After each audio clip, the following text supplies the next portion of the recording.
Continuando el ciclo de pediatría, hoy día vamos a tratar sobre inmunizaciones.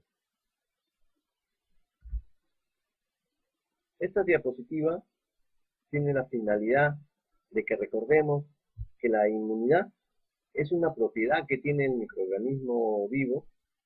No nos referimos solamente a humanos, a todos los seres vivos, para poder defenderse de seres patógenos que quieren desarrollarse en su interior. Incluso aquellos que no son patógenos, ya que han hecho simbiosis con el ser humano. A eso que nosotros conocemos como mutualismo o comensalismo. Aquí la respuesta es leve, porque ya se ha llegado a un equilibrio. También hay que tener presente que hay una respuesta más vigorosa. Por lo tanto, debemos fijar estos conceptos. La capacidad del organismo para responder con células, ya sean con macromoléculas, con micromoléculas, con moléculas solubles, la vamos a conocer como inmunidad. Mientras que todo el sistema que va a responder a este estímulo es el sistema inmunitario. Hay dos tipos de inmunidad. La primera, natural, también conocida como innata. Esa está antes de que la persona se vaya a exponer al agente infeccioso. Ya forma parte del organismo. A veces la persona ya nace con esa inmunidad para defenderse, pero de forma inespecífica. Va a tratar de controlar inicialmente la infección. Mientras que la adquirida o específica es cuando el agente infeccioso interactúa con el organismo. Por eso es también conocida como secundaria. Viene después de esa interacción entre el agente y el hospedero. Le vamos a dar énfasis a la inmunidad adquirida, porque está relacionada con la vacunación. Ahora, ¿qué características tiene esta inmunidad? La memoria y la amplificación. Debemos tener presente que hay agentes de naturaleza no proteínica que no producen memoria. Por ejemplo, un polisacárido de aquellos que está conformando la cápsula de una bacteria genera respuesta, pero sin una memoria. Por eso, un lactante puede tener varias veces meningitis y por el mismo agente, ya que la inmunidad no es de por vida. Al referirnos a amplificación, tomamos, por ejemplo, las células CD4, que van a generar, emitir señales por transmisores, los cuales van a conseguir activar otros sistemas, tanto locales como sistémicos. Entre esos sistemas que se activan están, por ejemplo, la respuesta inflamatoria, la inflamación de complemento. Por ejemplo, cuando el hígado va a sintetizar moléculas como transferrina, como la proteína C reactiva. Por ello tenemos dos tipos de inmunidad específica. Primero, según el mecanismo de inducción, que puede ser activa cuando el hospedero va a participar activamente en la formación de los anticuerpos específicos o células específicas. Y en cambio es pasiva cuando el organismo va a recibir anticuerpos, inmunoglobulinas o células para defenderse rápidamente. Es decir, el organismo no va a evocar una respuesta semejante a la enfermedad natural, mientras que la inmunidad activa sí la evoca, participa activamente generando inmunidad.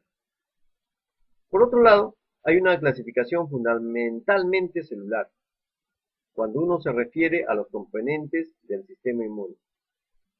Y hay inmunidad celular que involucra a los CD4 y también a los CD8 en cierto tipo de respuestas. Pero también tenemos la inmunidad humoral que involucra inmunoglobulinas. Según el mecanismo de inducción, se conoce como inmunidad activa cuando ya el individuo se ha expuesto a un agente extraño. El inmunizado va a desempeñar un papel activo en la respuesta a ese antígeno. Ahora, ¿de qué manera se puede generar inmunidad activa? Cuando una persona se enferma o también de una manera artificial. cuando le van a administrar un agente vivo o muerto por procesos denominados vacunación. En cuanto a inmunidad pasiva, es conferida a un individuo que no la tiene. El receptor se hace inmune sin haberse expuesto nunca a ese antígeno, como sucede de una manera natural, como es el paso de la mamá al feto. Por eso es bien raro ver un lactante con hepatitis A. Tenemos tantos casos de hepatitis A que la cantidad de anticuerpos que pasa al feto es protector, sobre todo hasta el primer año de vida. Por ello, hay vacunas que se indican pasado el primer año de vida.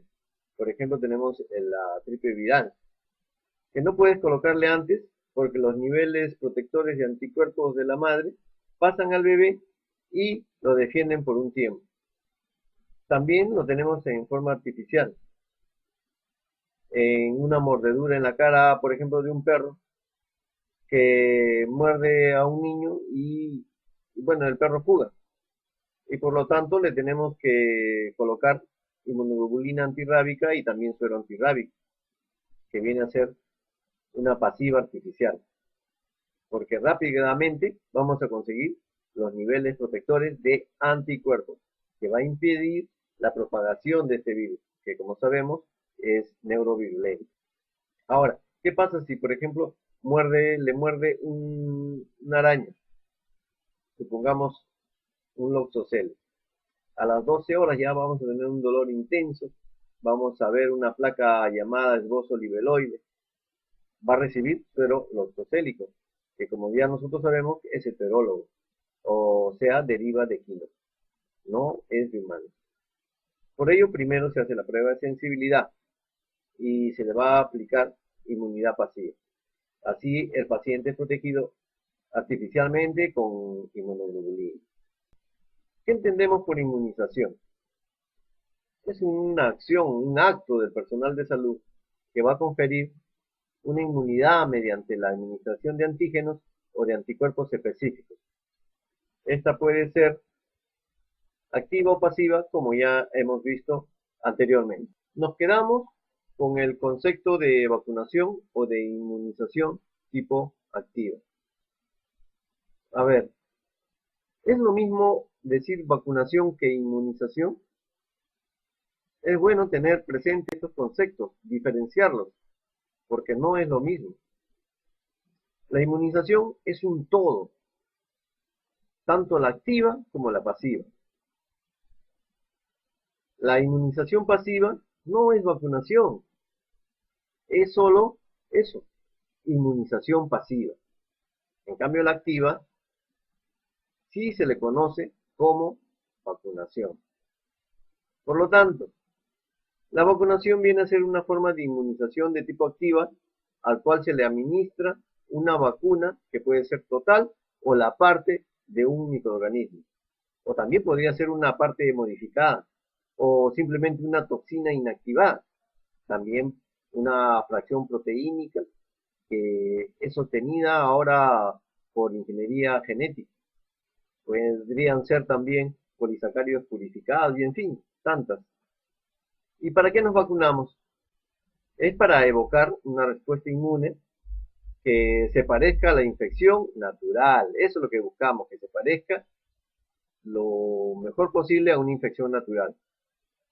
Por eso se llega a producir reacción local, se llega a producir fiebre, ya que trata de producir una respuesta sistémica. Una vacuna ideal, por lo tanto, sería aquella que sea duradera y que no produzca efectos adversos ni riesgos, en otras palabras, para el paciente. Aparte del inmunógeno, la vacuna también tiene otros constituyentes. Tiene el líquido en suspensión, ¿no? El líquido de suspensión también viene en polvo. Cuando viene en polvo, no se olviden, se le conoce como liofilizado, pero estos hay que reconstituirlos con una solución. También tenemos el preservante, para que no vaya a perder su efectividad.